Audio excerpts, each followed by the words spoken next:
만일 당신이 외아들이면서 의붓 아들이라면 그로 인해 당신이 엄청난 스트레스를 받을까요? 네, 제게는 그게 100% 리얼입니다.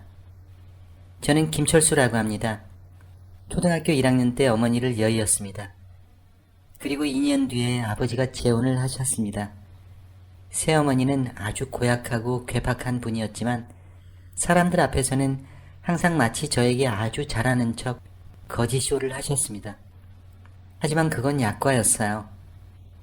새어머니가 제 의붓 동생이며 첫째 아들인 민우를 낳게 되자 그때부터 저는 본격적으로 진정한 쓴맛을 보기 시작했습니다.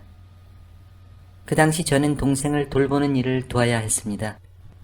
그러다 혹시라도 동생이 모기에 물리기라도 하는 날이면, 그리고 그게 새어머니의 눈에라도 띄는 날이면 저는 바로 심한 꾸지람과 함께 밥도 먹지 못하는 징벌을 당했고, 제가 몰래 먹을까 싶어 심지어 찬장을 걸어 잠궈 놓기까지 했습니다. 민우의 뒤를 이어 둘째 민호까지 태어났습니다. 제가 배를 고른 날이 점점 많아졌습니다. 하지만 안타깝게도 아버지는 그런 사실을 전혀 모르고 계셨습니다. 아버지가 우리들한테 옷이나 사서 입히라고 새어머니한테 돈을 쥐어주실 때마다 두 의붓 동생들은 한꺼번에 두세 벌의 옷을 품에 받아들고 좋아라 했지만 저는 길바닥에서 파는 구제옷 한 벌 대충 사서 입으라고 던져주시는 게 전부였습니다. 그러다 18살 때 꿈에 그리던 대학에 합격했고 그때부터 기숙사에 머물기 시작했습니다.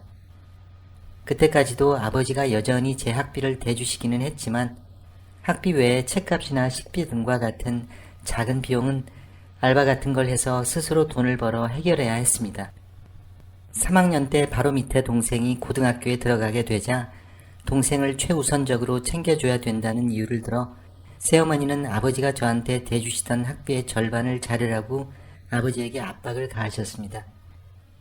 가뜩이나 팍팍했던 상황이 더 어렵게 되고 말았습니다. 그래서 강의 시간이 빌 때마다 돈을 벌기 위해 할 수 있는 일이란 일은 다 했습니다. 그렇게 5년이란 시간이 흐르고 저는 모든 학업 과정을 마칠 수 있었습니다. 학업을 마치고 운 좋게도 꽤 큰 수출입 회사에 취직도 하게 되었습니다.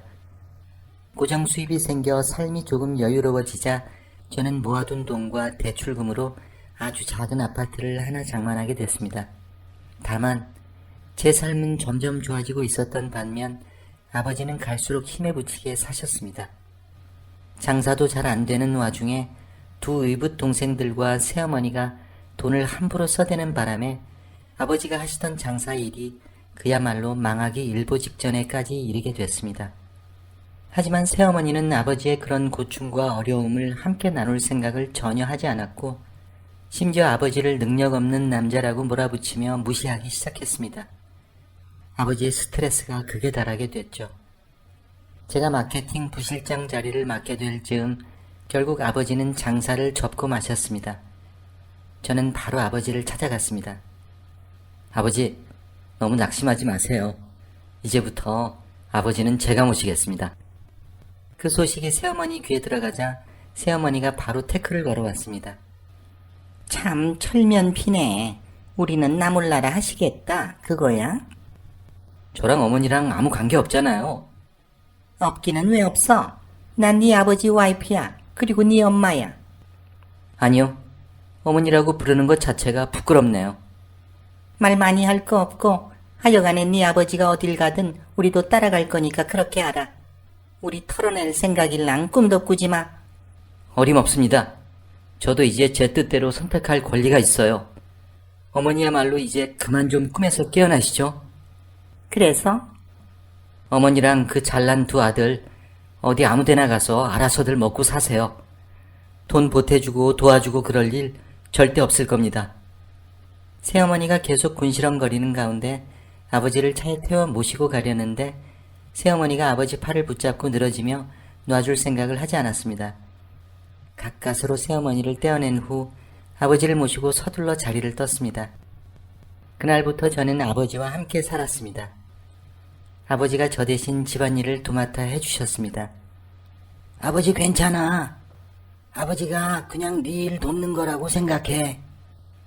출퇴근길에 가끔 채소를 잔뜩 실은 리어커를 힘겹게 끌고 가는 새어머니와 그 뒤에서 투덜대며 미는 둥 마는 둥 하는 두 의붓 동생이 눈에 띌 때마다 억수로 가진 게 많아도 무의도식 하면 폭망한데 라는 말을 떠올리곤 합니다.